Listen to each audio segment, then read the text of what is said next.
স্ক্রিনে দেখা দৃশ্যটি দেখলে আপনার মনে হতে পারে এটা এলিয়েনদের তৈরি কিছু একটা, কিন্তু আসলে তা নয়। আসলে এই অদ্ভুত দর্শন জায়গাটি ডেনমার্কের রাজধানী কোপেনহেগেনের ঠিক বাইরে ব্র্যান্ডবি শহরে অবস্থিত। আর পিৎজা বা সবুজ চাকতি বলে যেগুলোকে মনে হচ্ছে, সেগুলো আসলে অনেকগুলি বাড়ি দিয়ে তৈরি এক একটি বৃত্ত। স্যাটেলাইট ইমেজ বা ড্রোন ক্যামেরায় গ্রামটির ছবি দেখলে এলিয়েনদের গ্রাম বলে মনে হয়। এই সম্পূর্ণ এলাকাটির নাম ব্র্যান্ডবি গার্ডেন সিটি। গ্রামটি সবুজে ঘেরা প্রাকৃতিক সৌন্দর্যের ভাণ্ডার।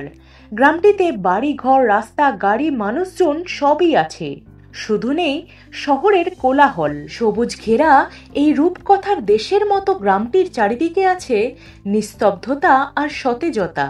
শাকসবজিও সব নিজেরাই উৎপাদন করে এই গ্রামের বাসিন্দারা। 1964 সালে ব্র্যান্ডবি পৌর কর্তৃপক্ষ এই গার্ডেন সিটি তৈরি করেছিল।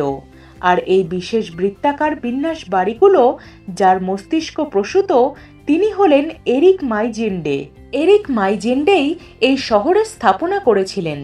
এখানে যে বাড়িগুলো আছে তার আয়তন প্রায় 50 বর্গমিটার। এই অদ্ভুত বৃত্তাকার বিন্যাসযুক্ত বাড়িগুলো তৈরির পিছনেও ছিল একটা বিশেষ কারণ। এর প্রধান উদ্দেশ্য ছিল যারা এখানে থাকবেন তাদের মধ্যে যাতে সামাজিক যোগাযোগ আরও বেশি ঘটে, সেই জন্যই এই বিশেষ বিন্যাস তৈরি করা হয়েছিল। অষ্টাদশ শতকের ডেনমার্কের গ্রামগুলি ঠিক এই রকমই দেখতে হতো। সেই সময় গ্রামের ঠিক মাঝখানের জায়গাটায় এলাকার লোকেরা জমায়েত করত, আর সেখান থেকেই আসে গার্ডেন সিটির ধারণা।